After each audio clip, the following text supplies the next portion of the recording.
예, 반갑습니다. 여러분, 오늘부터 저희가 이제 다룰 이야기가 이제 산상수훈에 대한 이야기이거든요. 산상수훈. 잘 아실 거라고 생각합니다. 보통 산상수훈이 뭘까요? 이렇게 이제 물으면 대부분 다 이렇게 대답하세요. 산에서 하신 설교요. 맞아요. 그 한자 그대로 푸는 거죠. 산 위에서 주신 말씀, 그 산상수훈 이렇게 되는 거고, 산상수훈 내용 알고 계시는 게 뭐가 있을까요? 그러면 대부분 그 내용들은 다 알고 계세요. 팔복에 대한 이야기, 소금, 세상의 빛이다, 세상의 소금이다, 이런 이야기, 다 이제 아시는 내용들입니다.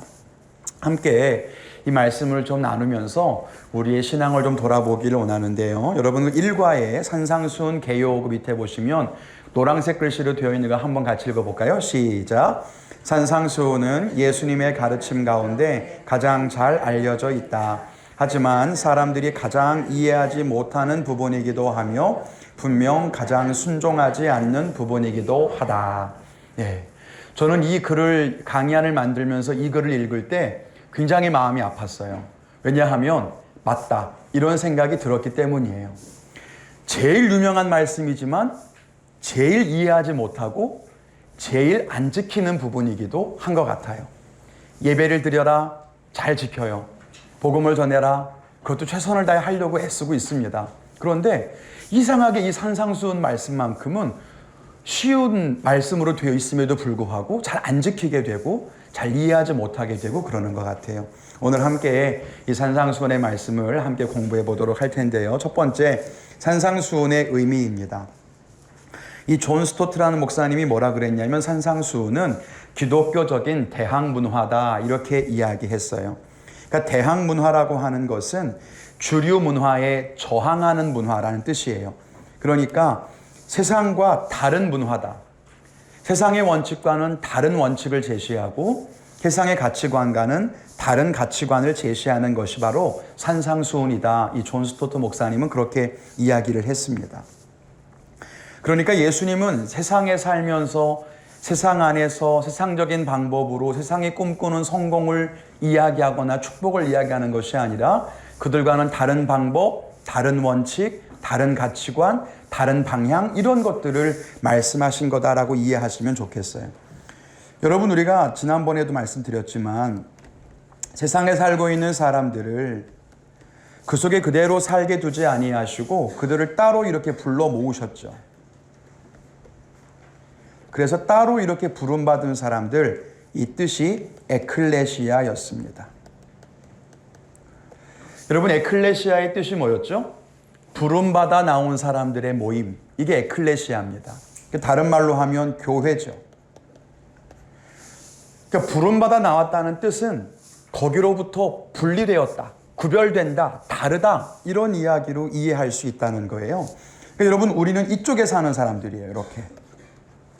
그러니까 저쪽 사람들이 추구하는 것과는 다르고 저쪽 사람들이 살아가는 것과는 다른 모습으로 살도록 되어 있는 세상과는 다른 이쪽의 문화, 이게 결국 산상수훈이다. 이렇게 존 스토트 목사님은 이야기했다는 겁니다. 두 번째는 그래서 산상수훈은 하나님 나라에 속한 진정한 변화를 이야기한다라고 하는 겁니다. 산상수훈의 내용을 한 문장으로 요약하라 그러면 바로 그 밑에 있는 6장 8절 말씀이에요. 같이 읽어볼까요? 시작. 그들을 본받지 말라. 이게 산상수훈의 핵심이라는 거예요. 그러니까 산상수훈은 세상살이를 하는 사람들을 본받지 말라. 이게 결국 처음부터 끝까지 하고 싶었던 이야기입니다. 결국 변화를 말하는 거예요. 변화. 그런데 이 변화는 예수님께서 산상수훈 말씀을 통해 주시는 이 변화는 우리들에게 변화되어야 한다 이걸 말하는 게 아니라는 거예요. 너희는 이렇게 살아야 한다. 어떤 의무 아니면 너희는 이렇게 살아야 한다 라고 하는 어떤 원칙, 율법, 기준 이런 것을 말씀하신 것이 아니고 하나님의 나라의 백성이 누릴 수 있는 변화된 삶이 무엇인가를 이야기하는 거예요. 변화된 삶이 무엇인가. 하나님 안에 있으면 마땅히 그런 변화는 우리에게 주어질 거예요. 성령 안에서 그리스도의 능력으로 말씀의 권능 아래서 우리들은 변화될 겁니다. 그 이야기를 하는 거지 우리가 이렇게 살면 된다, 이런 도덕적인 말씀을 하시는 건 아니에요. 이따 우리 팔복을 하면서 다시 한번 설명을 드리도록 할 텐데, 아까 방금 읽은 것처럼 6장 8절에 보면 그들을 본받지 말라 그랬단 말이에요. 그들을 본받지 말라. 그럼 누구를 본받지 말아야 되는 건가? 이 그들이 누구인가? 첫 번째로는 산상수훈에서는 항상 둘을 이야기합니다. 바리새인으로 대표되는 율법주의자들. 율법주의자. 그들을 본받지 말라는 거예요. 바리새인들을 본받지 말라. 그러는 게 한 가지가 있고요. 또 다른 하나는 세상 사람들이에요. 이방인들. 그런 것들은 이방인들이 구하는 거다. 그런 것들은 이방인들이 기도하는 방법이다. 이렇게 말씀하시면서 두 가지와 구별돼야 돼요. 하나는 형식적이고 율법주의적인 바리새인의 신앙과 달라야 하고, 다른 하나는 하나님을 알지 못하는 이방 사람과 달라야 한다. 그러므로 여러분, 우리들은 명목상인 교회 아니면 종교 행위, 어떤 율법주의와 분명히 달라야 하는 거죠. 믿음이라고 하는 건 여러분 율법주의와 달라요. 여러분 신앙과 종교 행위는 다르다. 담임 목사님 가끔 설교 때 말씀하시잖아요. 그렇게 어떤 형식적이고 율법적인 틀에 박혀 있는 그런 원칙주의, 그런 것들과는 분명히 생명력 있는 신앙은 다른 거고, 하나님을 알지 못하는 이방 사람들과 세상 사람들과도 다른 것이다 라고 하는 것이 이 산상수훈에서 구별되어야 하는 두 가지입니다. 그래서 여러분 오늘부터 4주 동안 계속 이 두 가지를 이야기할 거예요. 그러면 대체 하나님 주신 말씀을 믿지 못하는 세상 사람들의 방법, 그리고 하나님 말씀을 그냥 이렇게 원칙이나 기준이나 율법으로 받아들이는 바리새인들의 방법, 이 둘과 항상 비교하면서 예수님께서는 말씀을 하실 거예요. 이게 산상수훈에서 우리가 꼭 기억해야 하는 것입니다. 두 번째, 산상수훈의 의미는 그래서 천국 백성의 삶을 보여주는 안내서다. 첫 번째, 성령의 다스리심이에요. 성령님께서 우리들을 깨닫게 하시고 인도하시고 주관하시면 그러면 변화될 수 있다. 변화된 삶을 살게 된다라고 하는 이야기를 하고 있는 겁니다. 다시 말씀드리지만 우리의 힘으로 변화를 추구하는 것이 아니라 하나님께서 우리에게 주실 수 있는, 일으킬 수 있는 변화를 이야기하고 있다는 것을 우리는 결코 잊어버리면 안 됩니다. 두 번째, 그렇지만 성령님께서 우리의 삶을 변화해 가실 때 우리들은 말씀대로 순종하는 것이 중요하다라고 하는 거예요. 행위로 변화되는 것은 아닙니다. 도덕적인 종교 생활로는 참된 변화가 불가능하죠. 근데 주님이 우리를 그렇게 만들어 가실 때에 과연 우리는 그 말씀에 온전하게 순종하며 따라갈 수 있는가, 아니면 저항하게 되는가 라고 하는 이야기를 잠시 뒤에 팔복부터 다루게 될 겁니다. 여러분, 우리는 과연 어떤가요? 여러분, 우리들은 종교 행위, 겉으로 드러나는 어떤 신앙의 행위에 초점을 맞추고 있지는 않습니까? 근데 여러분, 본질을 잃어버린 신앙생활은 우리를 목마르게 한다는 거예요.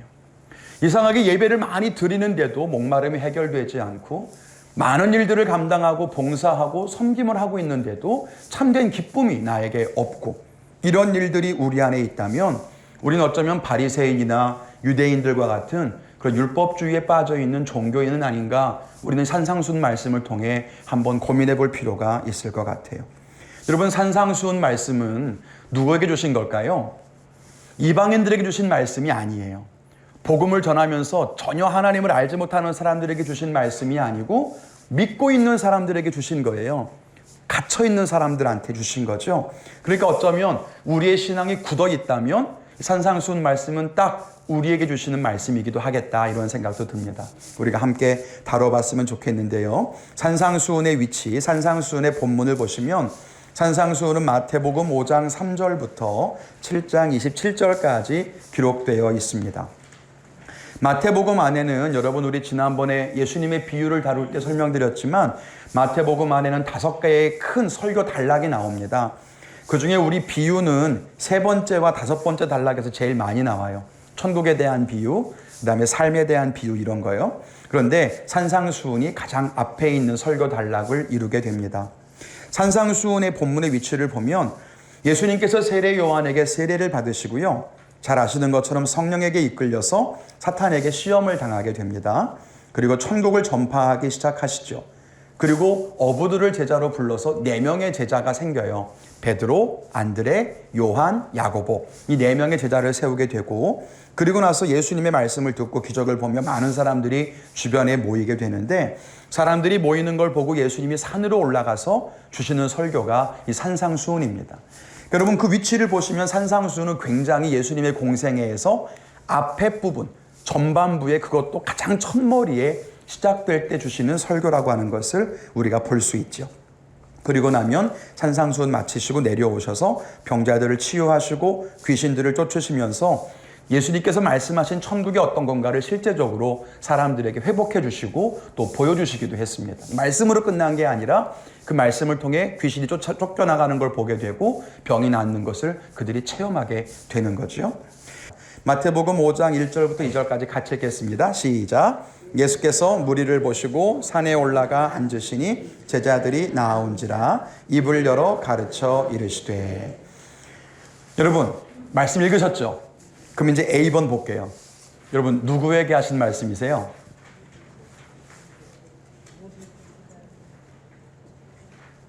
다시 앞에 말씀 보세요. 누구에게 말씀하신 거예요? 네. 산에 올라가 앉으시니 제자들이 나온지라 입을 열어 가르쳐 이르시되. 그럼 누구한테 하신 거예요?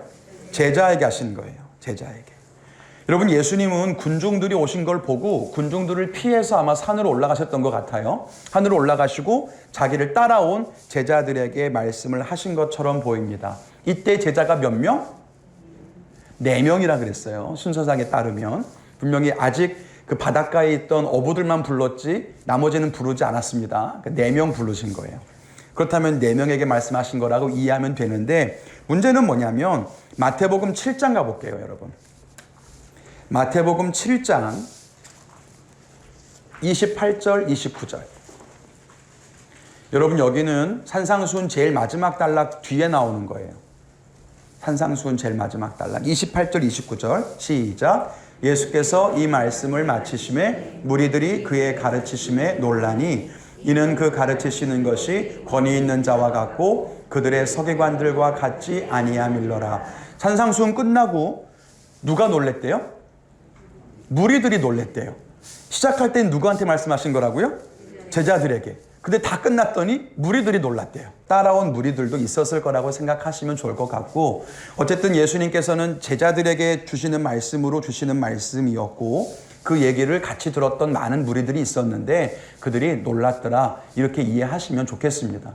두 번째는 여러분, 왜 산에서 설교하셨는가라고 하는 거예요. 첫 번째는 군중들로부터 피하셨다라고 하는 것을 다시 한번 기억해 볼 필요가 있어요.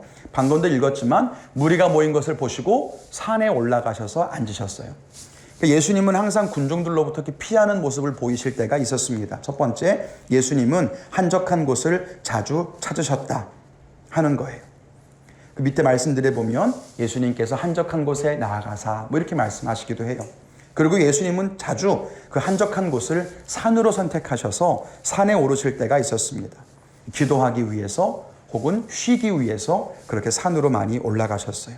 그런데 이 산이라는 장소가 주는 특별한 의미가 있습니다. 첫 번째는 모세와의 연관성인데요. 옛날에 살았던 모세의 권위를 빌려서 예수님도 산에서 말씀을 전하시면서 마치 그 모세인 것처럼 그 느낌을 그대로 활용하기 위해서 산 위에서 말씀을 정하셨느냐? 그건 아닐 거예요. 왜냐하면 예수님이 모세를 따라하실 이유는 없잖아요. 예수님이 어떤 모세의 권위를 빌려서 그래서 어떤 본인의 하시는 말씀에 힘을 실거나 권위를 인용하기 위해서 자기도 산 위에서 한 것은 아니고, 우리는 모세가 예수님의 예표라고 하는 이야기를 해요. 예표가 뭐냐면 상징 같은 뜻이에요. 그러니까 나중에 오실 예수님을 상징하는 인물, 그것이 바로 모세예요. 그러니까 모세는 예수님이 하시는 일들을 미리 보여준 사람이에요. 예수님이, 말씀이신 예수님이 이 땅에 오실 것을 모세가 이미 그 전에 보여주셨어요. 산 위에서 말씀을 받아서 백성들에게 주면서 하나님의 말씀이 너희와 함께 한다는 것을 보여준 사람이죠. 그게 모세예요. 그러니까 모세의 어떤 행한 일들을 그대로 따와서 예수님이 권위를 빌려 쓴 것이 아니고, 오히려 예수님이 지금 하시는 바로 그 일들을 위해 모세가 이전에 상징처럼 미리 그 사역을 했다라고 보는 것이 맞아요. 두 번째로는 유대 랍비들도 마찬가지인데요. 설교하는 패턴이 대부분 그래요.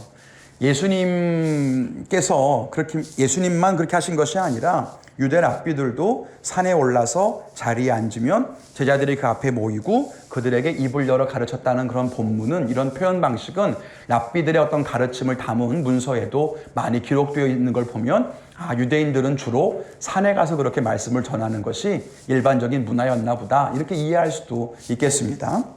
세 번째로는 마태복음 안에서는 산이라고 하는 장소가 굉장히 특별한 장소로 등장하고 있다. 시험 받으신 곳도 산, 기도하러 가신 곳, 치유를 행하신 곳, 영광스럽게 변화된 곳, 다 산이었더라. 그래서 마태복음은 예수님께서 그런 일을 행하실 때마다 그가 산에 있었다는 이야기를 자주 인용하고 있습니다. 뭐 굳이 산을 빌려 쓴 건 아닌 것 같고 예수님이 실제로 산에 많이 올라가셨던 것 같아요. 그렇게 이해하시면 좋겠습니다.